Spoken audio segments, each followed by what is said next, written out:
నేరాలు పెరిగిపోతున్నాయి. కొందరు అవసరాలకు తప్పులు చేస్తుంటే ఇంకొందరు పగలు ప్రతీకారాలంటూ నేరాలకు పాల్పడుతున్నారు. అయితే నేరానికి ఎవరు పాల్పడ్డా కూడా పోలీసులు వారిని కనిపెట్టి అరెస్టు చేస్తారు.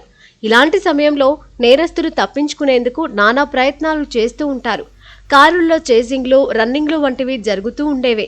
కానీ తాజాగా ఓ క్రిమినల్ పోలీసులనే ముప్పు తిప్పలు పెట్టాడు. అరెస్టు చేసేందుకు వెళ్తే పోలీసులకి షాక్ ఇచ్చాడు. ఈ సంఘటన గుజరాత్లోని అహ్మదాబాద్లో జరిగింది.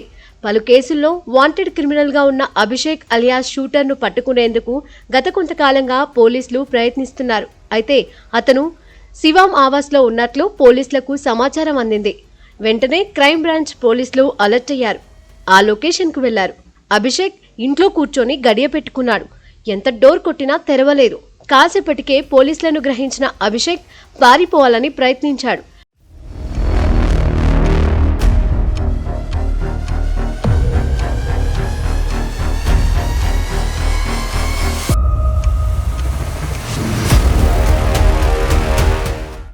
కిచెన్ నుంచి బాల్కనీ వరకు వచ్చాడు. అయితే అభిషేక్ నివాసం ఉంటోంది 5 అంతస్తుల్లో.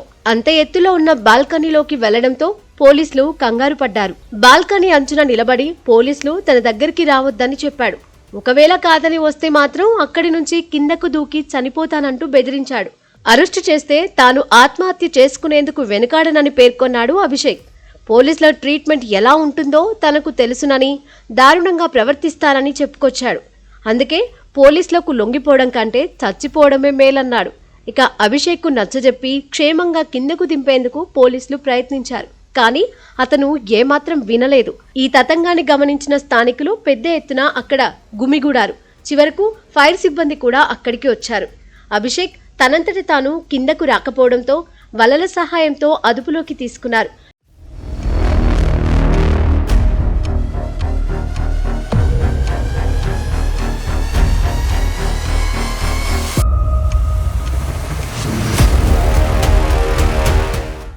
చివరకు పోలీసులు అభిషేక్ ను అక్కడి నుండి పోలీస్ స్టేషన్ కు తీసుకెళ్లారు. పోలీసులను అతను ముప్పు తిప్పలు పెట్టిన వీడియో ప్రస్తుతం సోషల్ మీడియాలో వైరల్ అవుతోంది.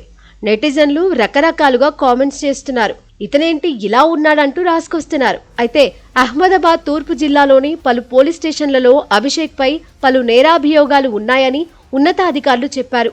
చాలా కాలంగా అతను తప్పించుకు తిరుగుతున్నట్లు పేర్కొన్నారు.